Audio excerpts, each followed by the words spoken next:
Okay, so we started out with the microphone muted, so there's the first mistake. Okay, let's start over. Welcome everybody, and good morning, good afternoon, good evening, depending on where you are. So the goal today is to help me and you understand Docker. So I've been doing a little research on it here recently and written about it a little bit on our mobilize.net blog post. And hang on.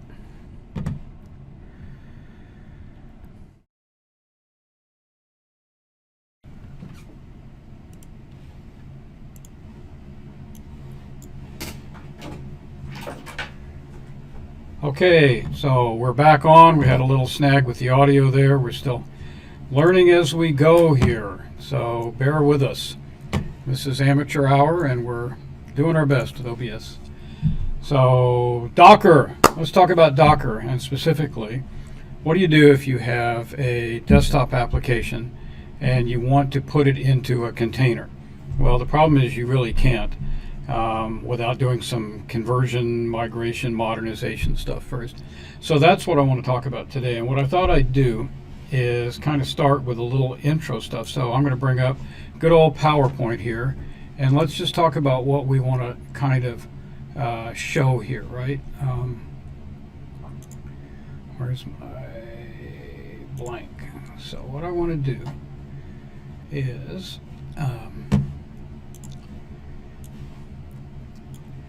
Docker. So desktop to Docker. So the first thing that we're going to have to do is, let's fix the typo. We have a VB6 app, desktop app, right?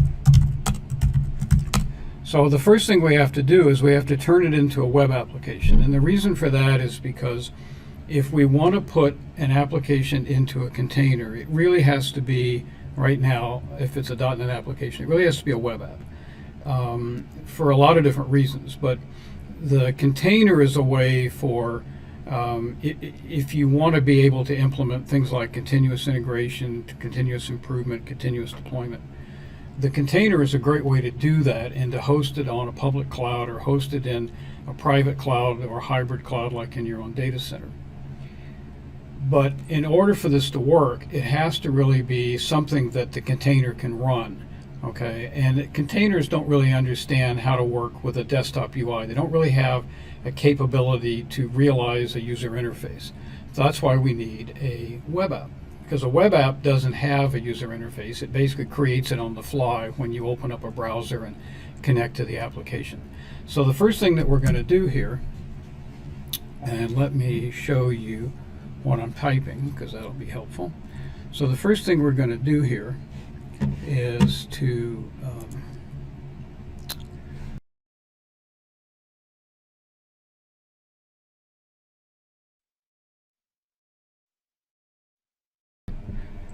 and we're back. I'm sorry about that. OBS crashed on me. All right, so what are we going to do? To refresh, we're going to take a desktop app from VB6, we're going to turn it into a web app. So how do we do that? Well, we have a couple of tools here that we're going to use. So first we're going to go VB6 to C#.net. We're going to use a tool called the Visual Basic Upgrade Companion. It basically understands the Visual Basic application code, and it converts everything to the .NET runtime using the Windows forms, form designer, XML, and then it converts all the VB syntax to C# syntax and so forth. So that gets us still on the desktop, but it gets us to a modern language. So then we're going to go C# to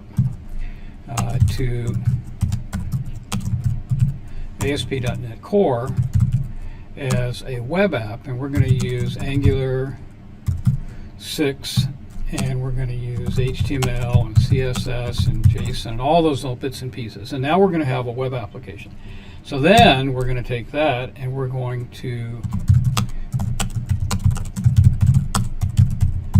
take that app, we're going to put it inside a container that will run locally, so that we actually have a development environment that includes containerization on a local machine. So this is really cool because now I can take this application source code, I can modify it, I can publish it into the container, I can test locally that it works. I can run all of my integration tests. I can run all my regression tests that I need to run. And then when it's done, I can just take that container and I can push it up into whatever deployment host I want. In this particular case, we're going to then we're going to take that Docker container, we're going to put it up in Azure, and we're going to run it there. So those are our steps that we're going to do, okay? Now, if you're new to this whole Docker business, then you may be a little puzzled by what's going on here, okay? So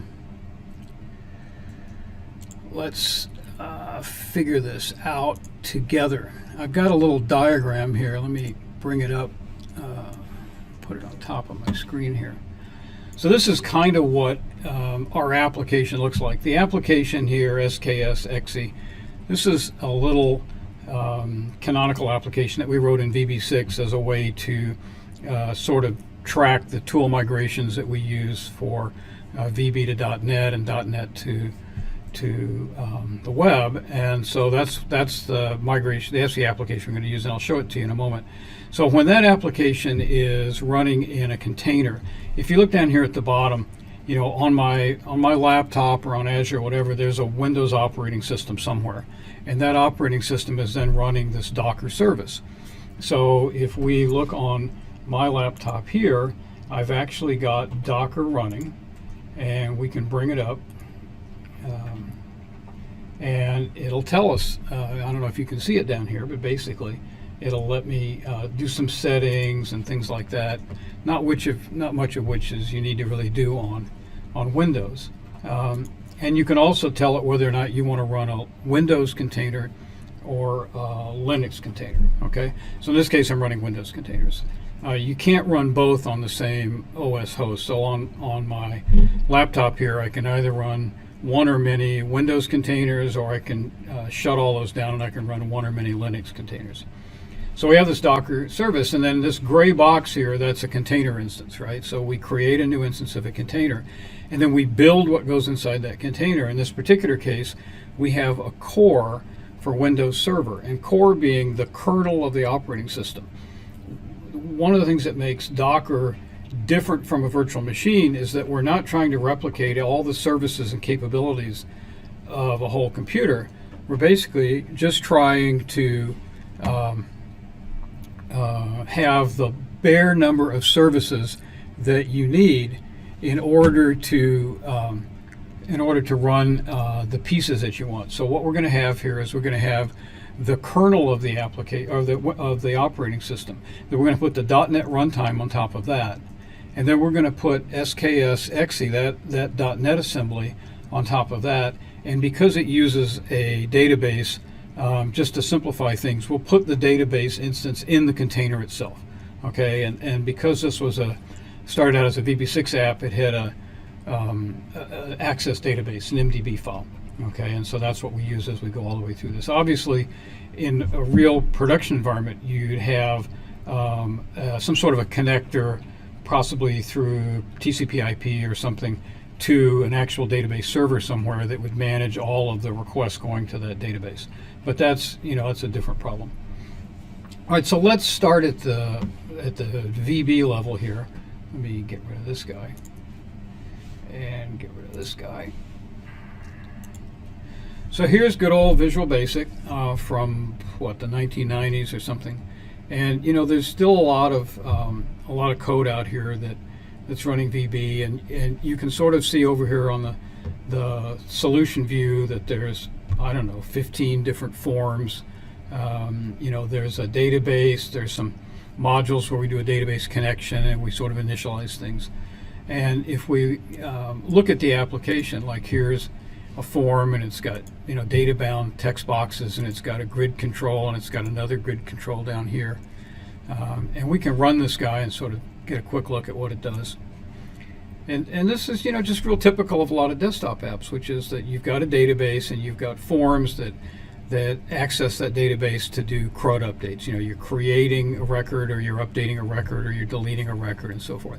And so this particular one, like I can come up here to company and I can type a letter, and it'll build dynamically a SQL query to the database that says, return all the customers whose company name starts with a W, and populate this grid control. And then I pick one, and it opens up another grid control where it looks at current orders or something. And if I select the quantity, it moves the focus down here to the quantity field to put in quantity for an order.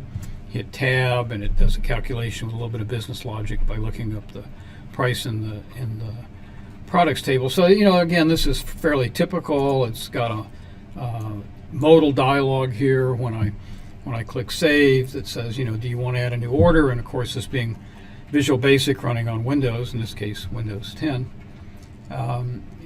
nothing's going to happen here until I dispose of this dialog box. If I come up here and try and open up a menu or do something else, I can't do anything. So this is a modality that's common in a desktop application. But in a web application, when we get that far, that's kind of a different set of problems. So we'll talk about that a little later. So let's close Mr. VB down here, and then let's open up something entirely different, which is this guy here. So this is the Visual Basic Upgrade Companion. And it's a tool that we've been developing for a number of years. It used to be part of Visual Studio. We kind of created it for Microsoft. And so you can actually take this guy and you can point it to a Visual Basic project. So in this particular case, here's my Visual Basic code. Here's my solution file. So I can create it right here, and I can basically say, yeah, just open this guy up, for example. And then what it'll do is it'll read all of the Visual Basic project files, and it'll try to understand what are the references or the components that are being used in the application. And so in this particular case, we've got a common dialog control. We've got some data grid stuff like MS Data Grid down here and so forth. And then we can go through and we can say, like, well, okay, we're using here. Where's my data grid? Okay, we got an MS Flex grid. So I want to, I can either switch that over to the current version of component 1, or I can use some .NET helper files for that. And, I can come down here to, like, for example, how do we handle error handling, right? So I want to convert this from VB to C#. So I want to use try-catch. Okay. And so what we're going to do now is we're going to set our options. And so I can come up here and I can go, like, I want C#, or I want VB.NET, I want C#. I can pick my version of Visual Studio. Let's use 2017. And then we have some helper files to sort of smooth over the syntactical impedance mismatch between VB and C#. And so those helpers can be integrated as either source code files or just C# files, or as binary helpers. So I'm just going to use binaries here. Okay, and then when we're done, we just basically say, like, let's go. Let's build it, and it'll build a new folder tree underneath there. So while this is running, I think it's time to give a few things away. So my colleague over here, Dee Walsh, you and Sarah, you want to give some stuff away? Let's see who's here now first. Sorry, I see that World Wizard 89 is here. Thanks for coming. And Skull Crusher for Life. That's a great name there. Welcome. Frank Kruger, welcome.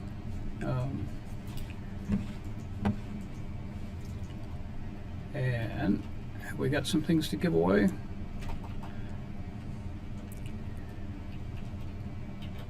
Here's one I can't even pronounce. Boy.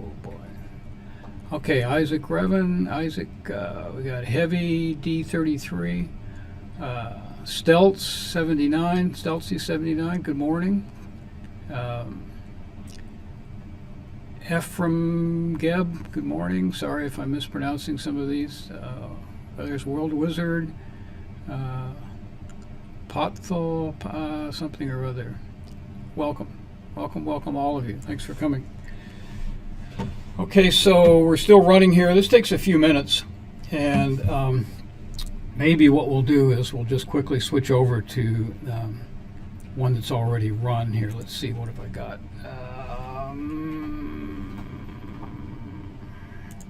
This looks like it here.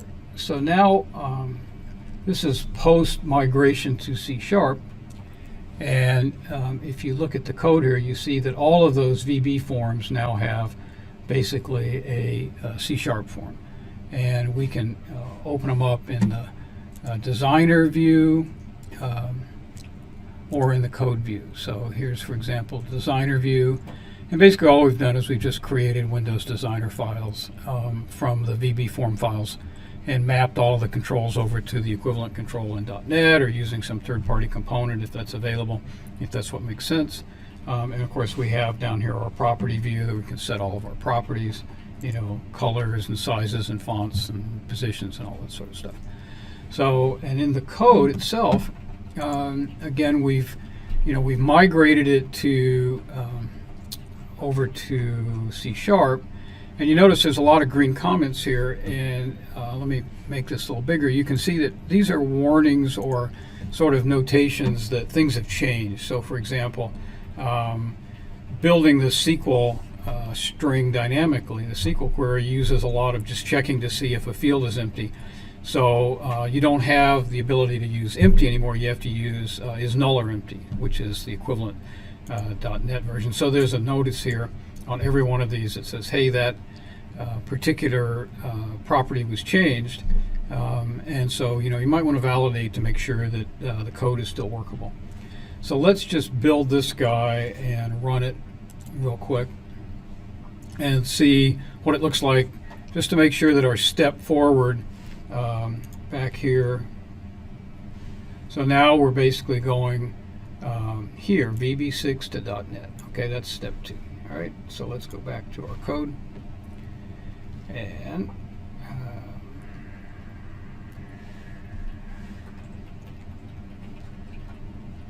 okay.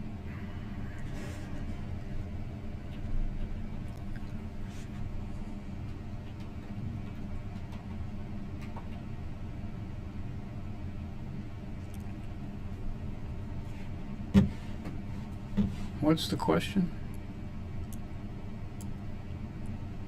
How many zebibytes are in a yobibyte? Okay. I don't think I ever heard of those guys before. All right, here's our application. And now this is not VB anymore. This is .NET. Okay, so, and what we want to do is just, yeah, hey, look, it works like the other one. That's great. And if I put in a value, it calculates the price. Click save, and there's a modal dialog again, and we've got our menus, and we've got, so it's exactly what we had in VB, but now it's in C#. Yeah, that's cool. So for some people that's great, but again, we want to look at how to use the container to do this, so we got to make that next step now. So if we go back to our kind of list of things we were going to do, the next step is we have to convert this to a web app. Okay, SP.NET Core. So we have another tool we call WebMap internally, and right now it just runs as a it's just a command line user interface. It's a CLI, and so basically if we look at what the syntax is, I'm going to say I'm going to run my migrator exe. The input file is this upgraded C# solution here, and the output is just goes to SKS web.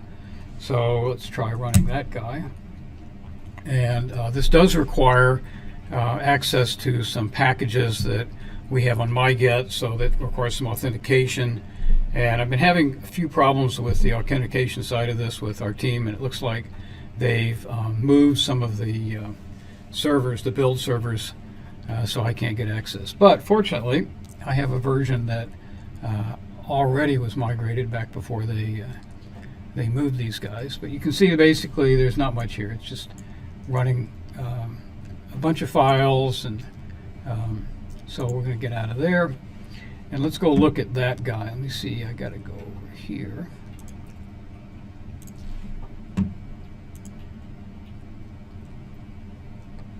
And here we go.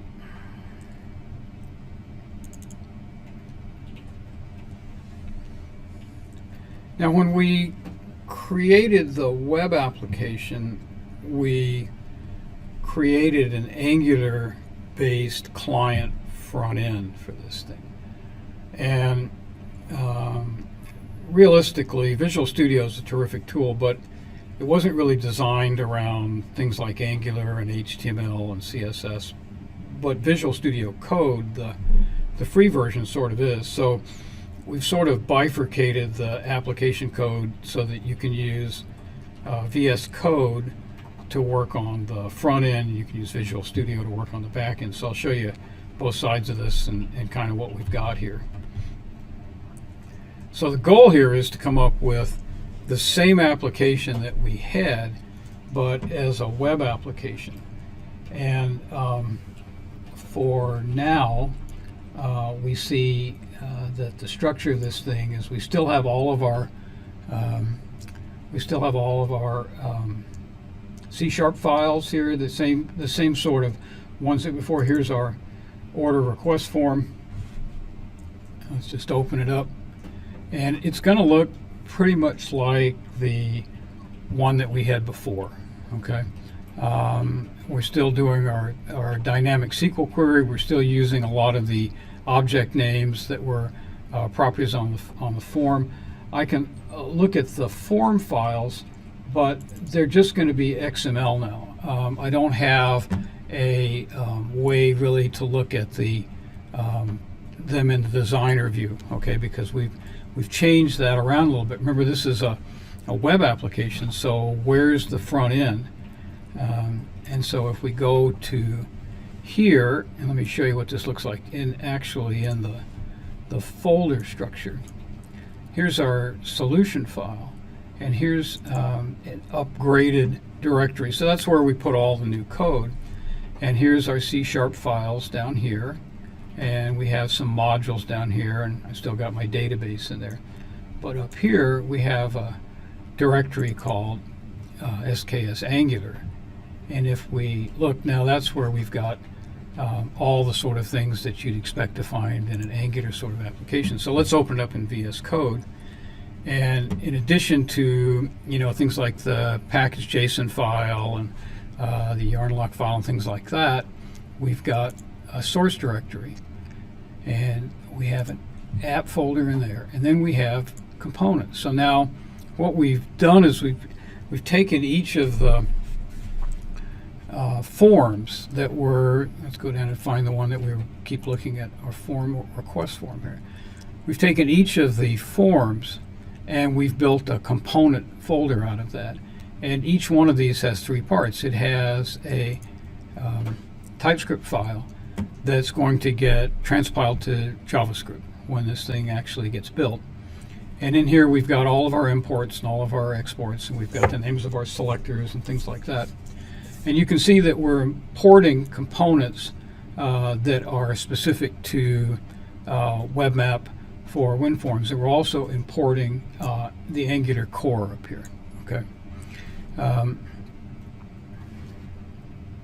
So then we have our template, which is of course our HTML file. And in here we've basically created an ID, an element, for each of the objects that were on the form.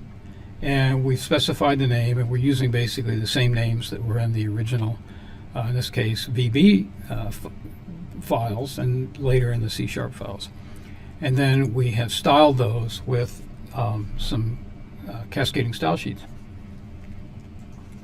So now each one of those HTML elements has its own styling that basically specifies where it is, what the dimensions of it are. And then we have some default style sheets that specify things like fonts and colors and so forth to sort of make everything fit, right? And then when we're ready to go with this guy, basically, if you've never done this before, you have to install things like Node.js, and we're going to use install the Angular CLI. And so then all we would have to do, if if we wanted to make a change in this, like if I wanted to change this color here to, something different, 231 or whatever the value I wanted, I just come down here after I make these changes and I do an energy build, right? And it's going to create a new version of this particular client-side front end. Now that gets minified and bundled. If we go back to our Visual Studio version, this gets bundled into this folder here, which is www.root. And of course that's got the JavaScript and it's got all the TypeScript and everything else all matched up in there, right? So let's see what this guy looks like when we run it, okay?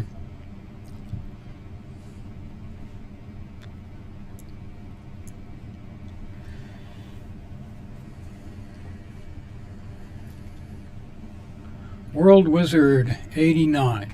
Curious if anyone's thought of names behind Yada. Oh yeah, reverse alpha. So how big is a Yada? I missed that. Is a Yada more than a Lada? That one and that one. Is this running .NET Core 3? Okay, great question. No, we're running .NET Core 2 still. We will eventually move this thing to .NET Core 3.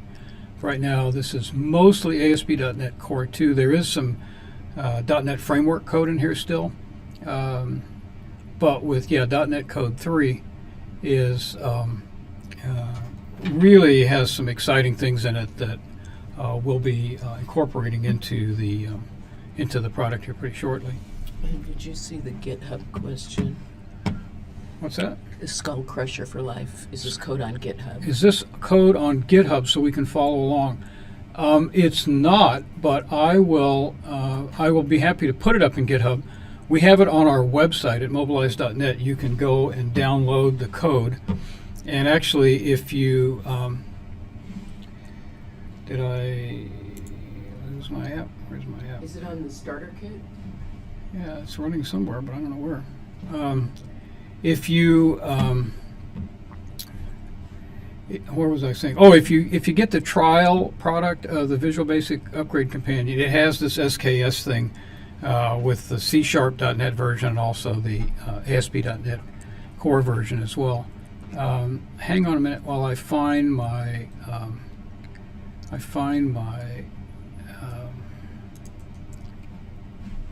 my application here. I'm not sure where it went, so.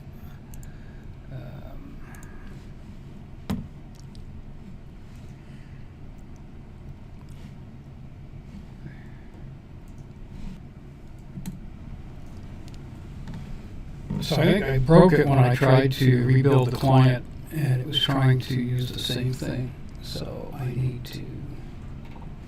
It says it's running, but I don't see the client in Chrome anywhere.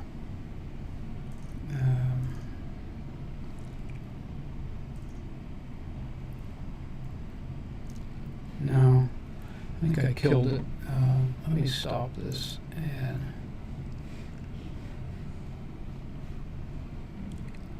Okay.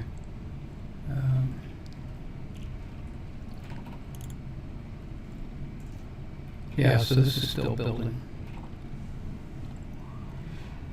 So, let's see what's going on over here on our giveaways. Your audio is crap.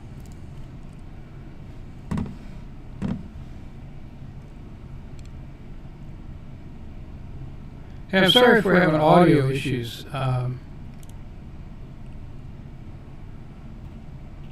JavaScript, Angular, WinForms components. Thanks. Frank Kruger, appreciate the, says that's an impressive tool. Yeah, we've got some interesting stuff in here. Okay, so there it is now. It's deeply confused about what's going on. My bad. I think I can run it now. I've got like 4. Okay. All right, so we should be able to run this.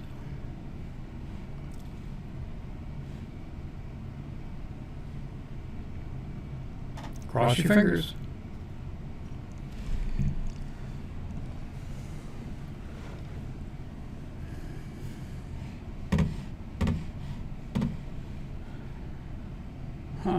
So I didn't realize the phone had 2 CPUs.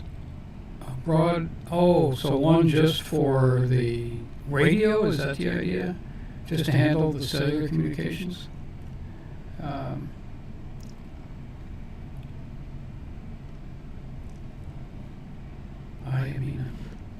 Okay, here we go. And of course it started at a completely different screen.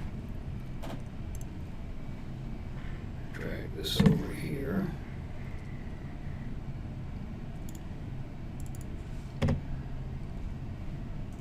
Looks like I killed it with my build of my client by changing the client side, not waiting till I got through building. Oh, there it is. Okay, so let's do this. Let's close that instance of Visual Studio because it couldn't start the application. You're down. Yeah. Okay, so now what you can see is that the www root folder now has this date and time on it because we made that one change to the CSS file.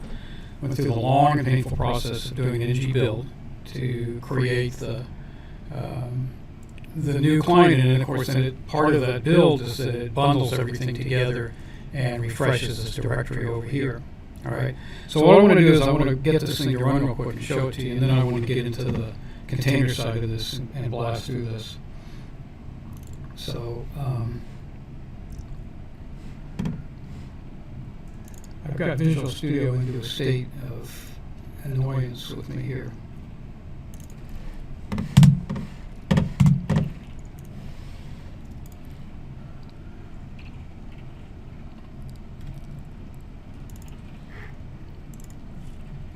There we go. Dead. All right, so let's open up. Let's open up this solution now in Visual Studio.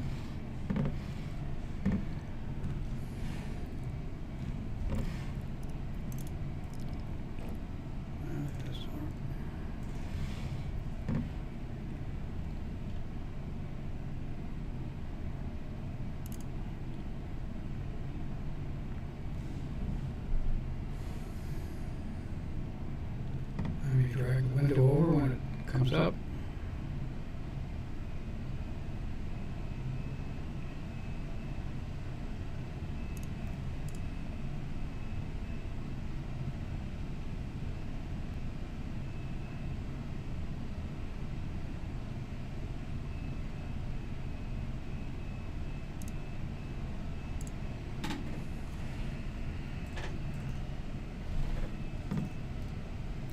I really hurt its little feelings here. I don't know if you guys can see it with the black here. So let's try this again. So now what we're going to do is we're going to run the build, and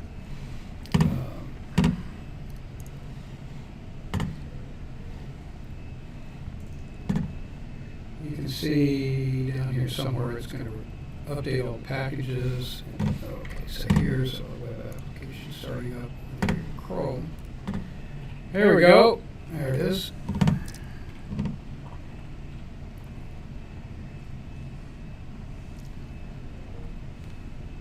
And of course we're on localhost because so far we haven't gotten off of our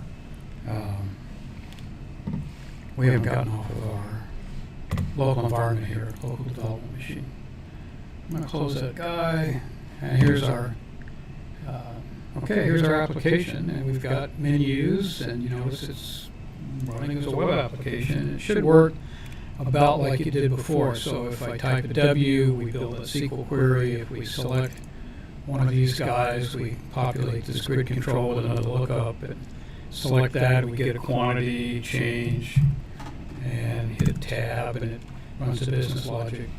And if we do a little inspect on this guy, we can see that basically we're running HTML, exactly as we expected. There's nothing radical here. a lot of the stuff is a little complicated. You know, we take these grids and you build them as an HTML table, for example, some of these things.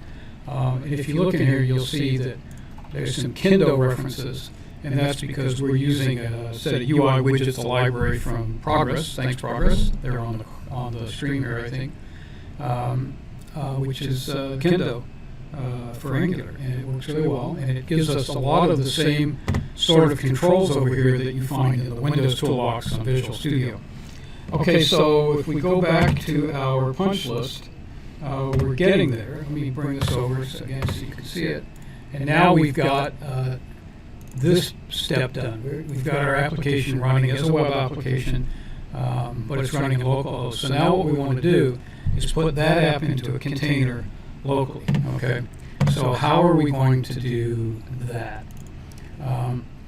So now the next steps are, what we want to do is we want to make sure Docker for Windows is installed on this machine, and it is, as I showed you. And now we want to create basically a container. So the interface to Docker for Windows is with Windows PowerShell. Okay, and so here's, get down to the bottom here. Here's Windows PowerShell. So there's a couple of steps we have to prepare in advance before we can actually do anything, because Docker has to understand what it is that we want to do. So how do we do that? And the answer is we go back to Visual Studio and we look at our application. Where'd it go? Oh, here, let me shut it down real quick.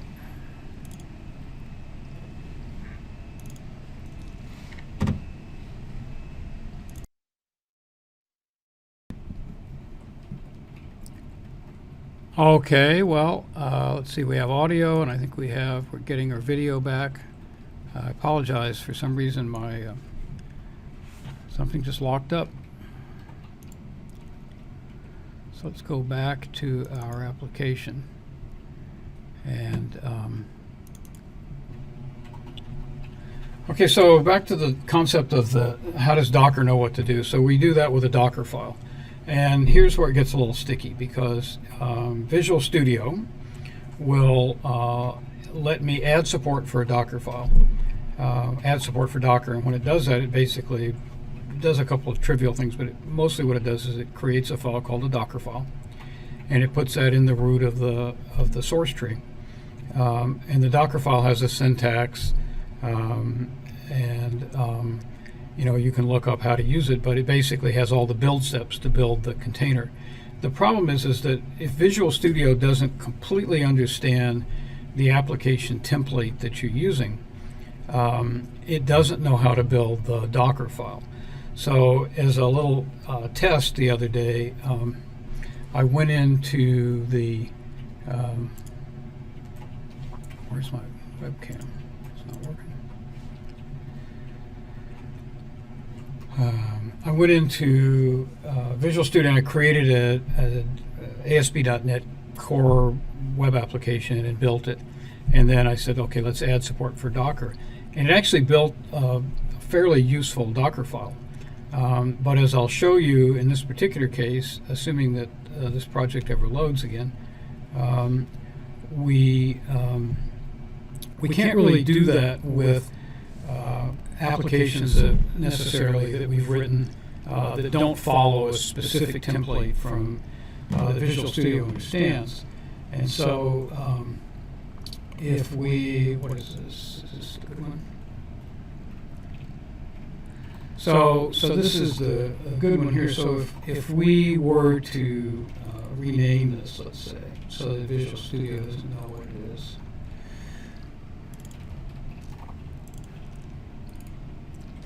Let's get fooled by that. Yeah, okay. And now the way you would typically do this is you come into your once it starts responding again.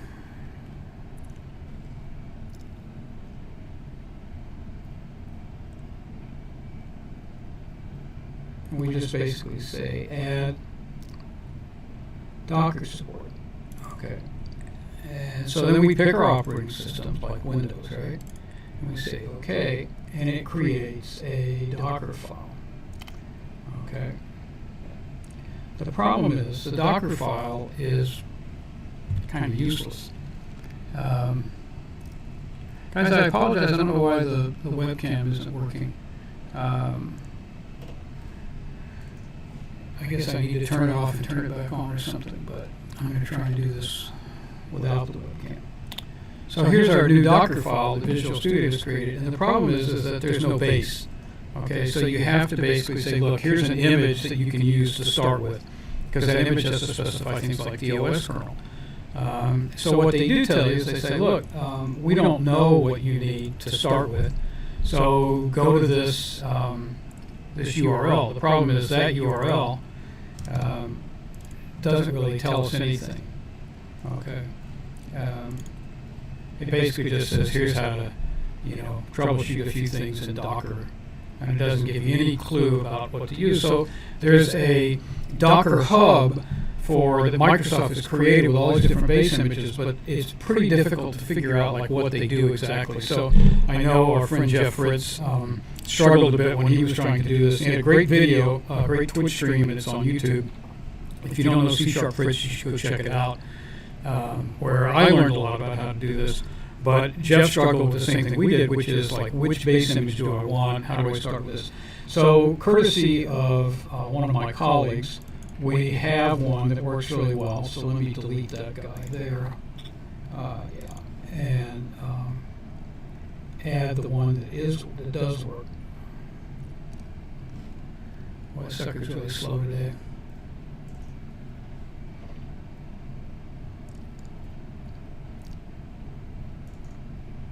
And where did it go? Let's just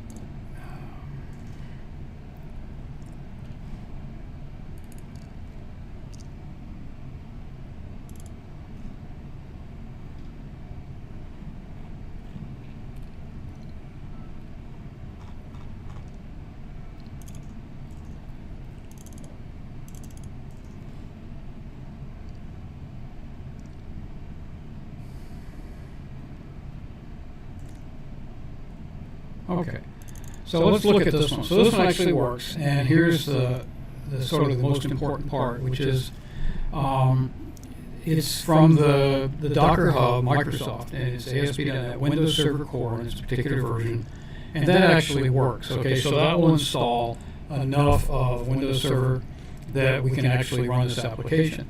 And now what we have is a series of steps.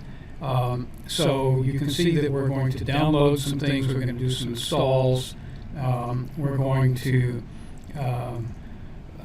run some PowerShell scripts here, and then here's the interesting thing. At the end, we're going to copy the application from a publish output into the container. Okay, and so what that means is I have to actually go in and set up publishing for this particular solution.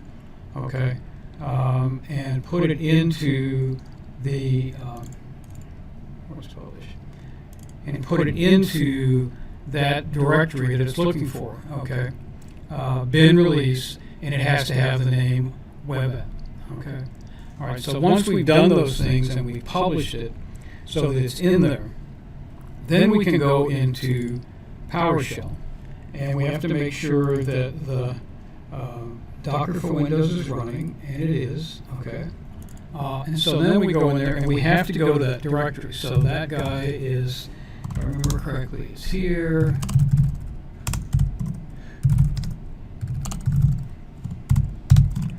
Here, and here, I think. Okay, so that's, why do I have to go here? That's where the Docker file is.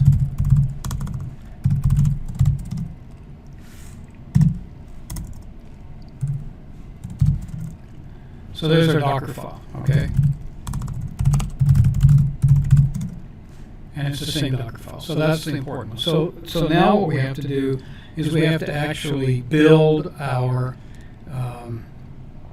Docker image. And I got to pull up my cheat sheet here because we got to get these commands just right. And I want to make sure I remember which ones are which. Okay, and you can spend a little bit of time learning about this stuff. Kind of figure out what's what. Let me get that over here. And so now what we're going to do is we're going to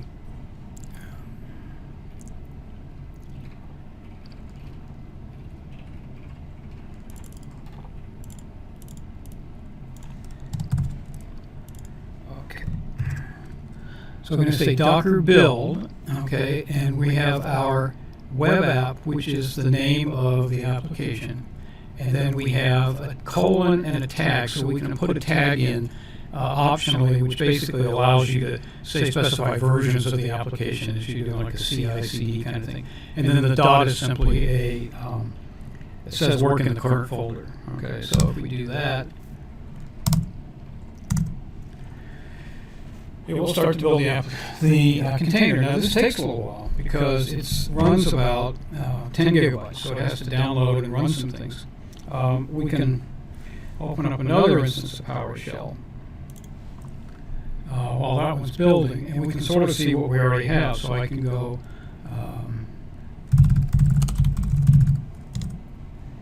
and let me just pull out of here for a second and do something.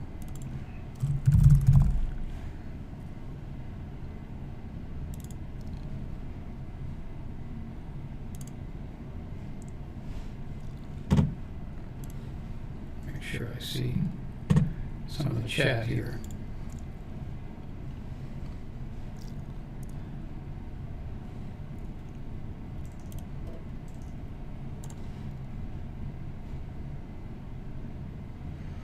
All right, so you can see that I have, this is a list of all of the Docker, basically each one of these is a container, so it's called an image in Dockerese.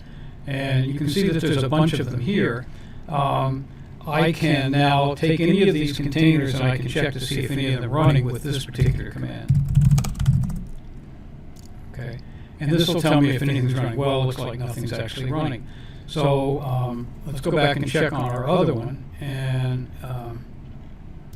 we can see that it's just sitting here getting ready to go. So it takes a while, and I don't want to drag this thing out and just wait while this thing goes for 10 or 15 minutes. So I'm going to use a little bit of a cheat here because I built this yesterday. So let's use a run command to actually get one of these guys to run. And what they're referenced by this image ID, and I don't have to remember this entire 16-character value. I can just specify enough that it's unique. So if I say Docker run, and then D means I want you to delete it after you're finished with it. And I think I'll use this one, web app, latest, the third one down, so I'll say 7253. Let's see if that works. And so there's the unique identifier, like a GUID for this guy, and that tells me that it's going to start and run. I've got to wait till my command prompt returns. When switching back to this guy, when this guy actually starts to build, you'll see it enumerate all the steps from the Docker file to go forward, running each one of these things. So you'll be able to see if it was successful on each step or if there was an error as you come along here.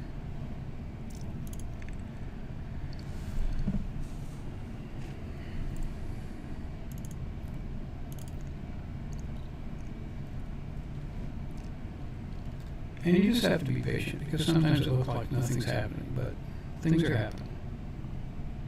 At least I hope things are happening.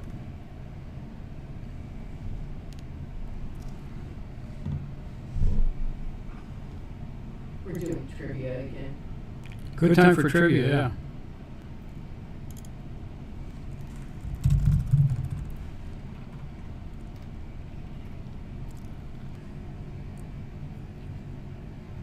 All right, well, we can see here that we're going through our steps to build our Docker instance, and over here it looks like this one didn't want to start, so we'll try a different one here.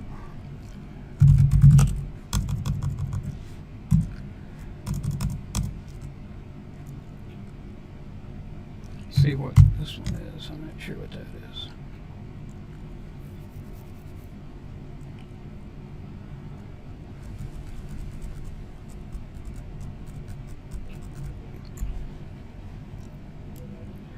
Now, let's jump ahead a little bit, because the thing that we're going to try and get to here is Azure. So let's go ahead and look at some of that real quick. So what we're going to do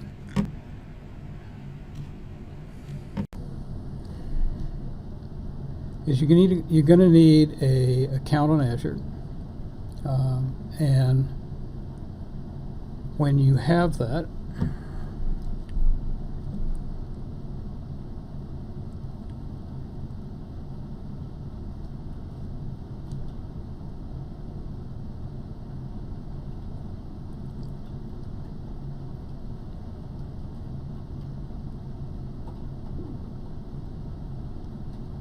old Trek and new Trek. I'm an old Trek kind of guy. Sorry, I never got into any of the new Star Trek stuff. I guess I'm dating myself here. Heavy D-33, phasers on stun. Who was the first Vulcan science officer? It was Spock. Hello. Come on. Trek is more complicated than Common Core. Okay, I'm going to get off of that. All right, so here's my Azure homepage, right? And this is for the whole company. So, we have Azure Enterprise account. And if you look down below here, these are all sort of like a recent hits kind of a thing. And so this is a container registry, and these are container instances, right? And that's really the two things that you need to understand here. So that's not done yet. So what you're going to do in order to run a container in Azure, you've really got a couple of choices. You can run a container instance, and I haven't really explored that yet. Or you can create a container registry, and then you put your container instances inside the container registry. Now the container registry is so that you can have, in effect, a Docker swarm. So if you're familiar with Kubernetes, which is a way of basically having a bunch of individual instances of applications that sort of manage load balancing, where they spool up, spool down, and share loads like that. Docker swarm is sort of the same idea for Docker. So Kubernetes can run Docker instances and manage them, or Docker swarm can run Docker instances and manage that. As you start exploring putting your app into production for large numbers of users to have simultaneous sessions, then you want to have either a swarm or a Kubernetes cluster so that this thing can scale up and down. You can't just run it off one instance, obviously. One of the advantages of Docker over VMs is that you can turn them on and off really fast. I know it's hard to believe because we're sitting here trying to build one and it's going to take forever. But the fact of the matter is that you can do that. Let's go back and check on this guy. So we're getting close to... Nope, it's still waiting to get started. So something's broken here, and I don't know what exactly. Something happened to this machine a few minutes ago. So what we'll do is we'll show you how you create a new container registry. So the nice thing about Azure is I can just go up here and search and container registries. So I click on that, and it's going to bring up the UI to manage all your container registries. And if you don't have one, you'll have to create one.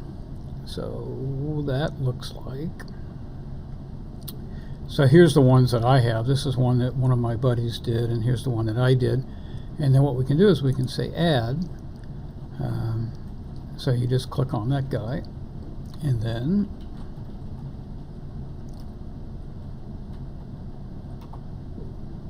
okay, so you give it a name. We'll call it Twitch, and you have, this is your account. We just have one that we use here for, not for customers. And then you have these different resource groups. Well, I've already got one called marketing, so that's where the money gets tracked back to. You pick your location for the data center, and of course, you can put your container registry wherever you want it, but you obviously ideally want to put it close to where your users are going to be. And Azure has a way to manage this across global deployment, but frankly, I don't know anything about that, so I'll let you talk to your Azure person. It's important to enable your administrative user here, and then you can just pick the standard SKU here. It's basically, those are, it tells you exactly what the programmatic choice, like how many CPUs and stuff like that. So then you would create it, and that takes a little while. Okay. Go back here and look at this guy, and it's just not starting this Docker build process, and I do not know why not.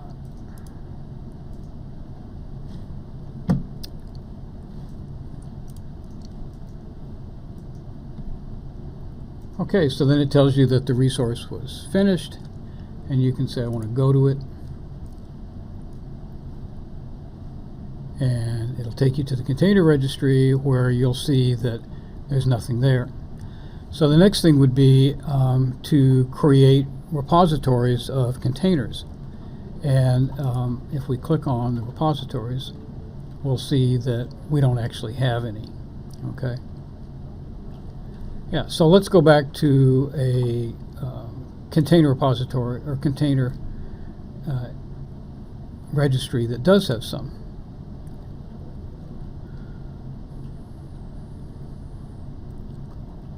And so now if we come down here to this particular registry, and up here at the top you can see that it's in US West, and you can see that it has a login server name. This is sort of an important thing here. And it'll always be sort of the registry name Azure CR for containerregistry.io, but you'll need to know that login server name. And then the standard provisioning stuff over here. And if we click on our repositories,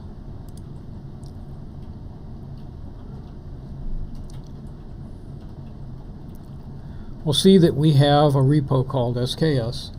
And so how did that get there? Well, it's not that complicated actually, because once my Docker image is built, I can then just use a push command, and that command would look something like this. Let me go get it and show you, even though we're not quite there yet.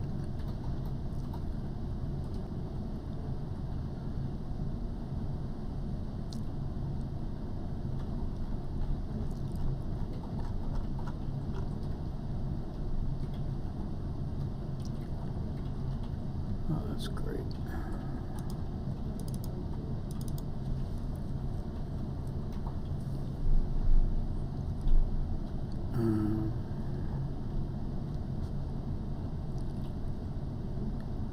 So we would do something like this.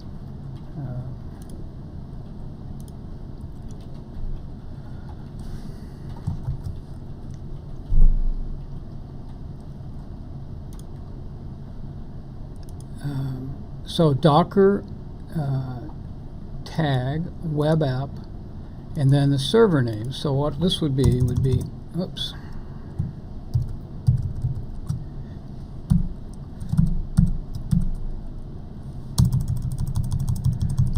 So that would be this value back here, which was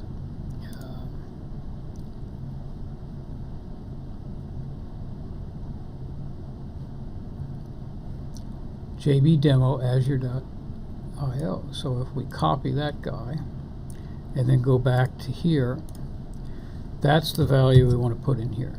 So basically what we're saying is Docker tag means we're going to use a tag attribute in the name, and then when we put in our here's our the name of our application, here's the login server on Azure that we're going to use, and we're going to put it in a repos folder, and then we're going to give it this name with this tag. Okay, and if you're familiar with how some of these things work, the latest is a common way to say this is the newest version that you want to be able to get.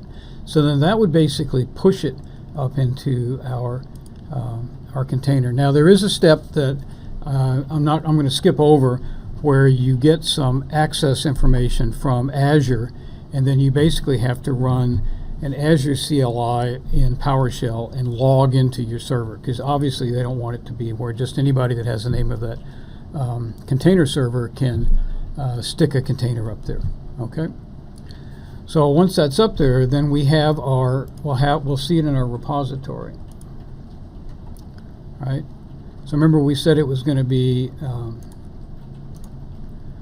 SKS latest, repos/SKS latest, and here it is, repos SKS. And if we click on that repository, we'll see all of the tags, that is to say the individual elements, and here's latest right here.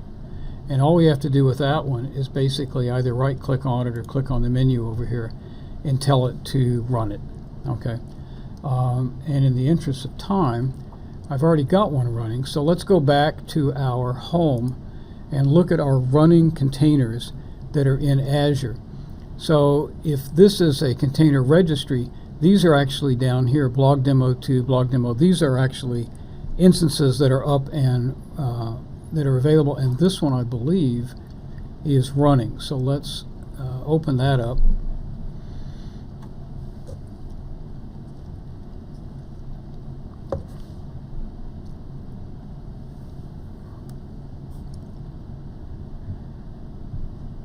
And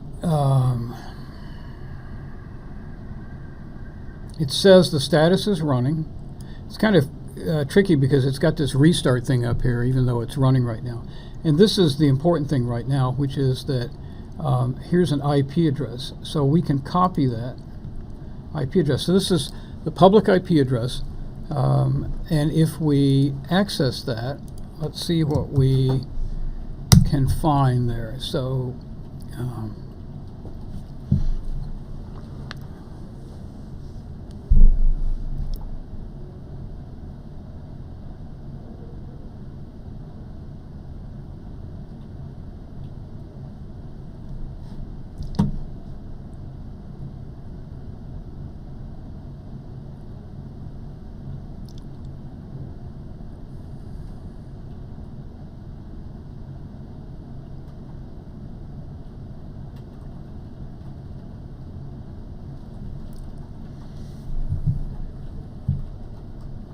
and there's our app starting up. And we can see that it's running from the public IP address from Azure, 1383.22.04, and it's our same app. I mean, it's running and the performance is pretty good. Click, click, click. So that's pretty interesting. It should work like the original one did. Let's see if it works. Tab, there's our grid, there's that, there's that, there's that. So the performance is pretty quick. We're in US West, I'm in US West, so it doesn't have to go very far. Obviously network latency is kind of relevant to that. Here's our modal dialog box, which is, I didn't really talk about this in detail, but if you're interested in moving from desktop to web, some of the technologies that our smart guys have developed allow you to basically map these modal dialog boxes right across. And if we looked at the source code, this is just a Windows message box. That's all it is. There's nothing elaborate there. We're using a little bit of backstory. We're using the Roslyn compiler API platform to parse pretty simple source code that's designed to look very, very similar to WinForms code behind source code. We parse that inside the IDE of Visual Studio, and we generate a set of actual C# files that are in the code tree, but you don't really look at them. They're in like the OBJ directory, and that's what actually gets compiled when you do a build.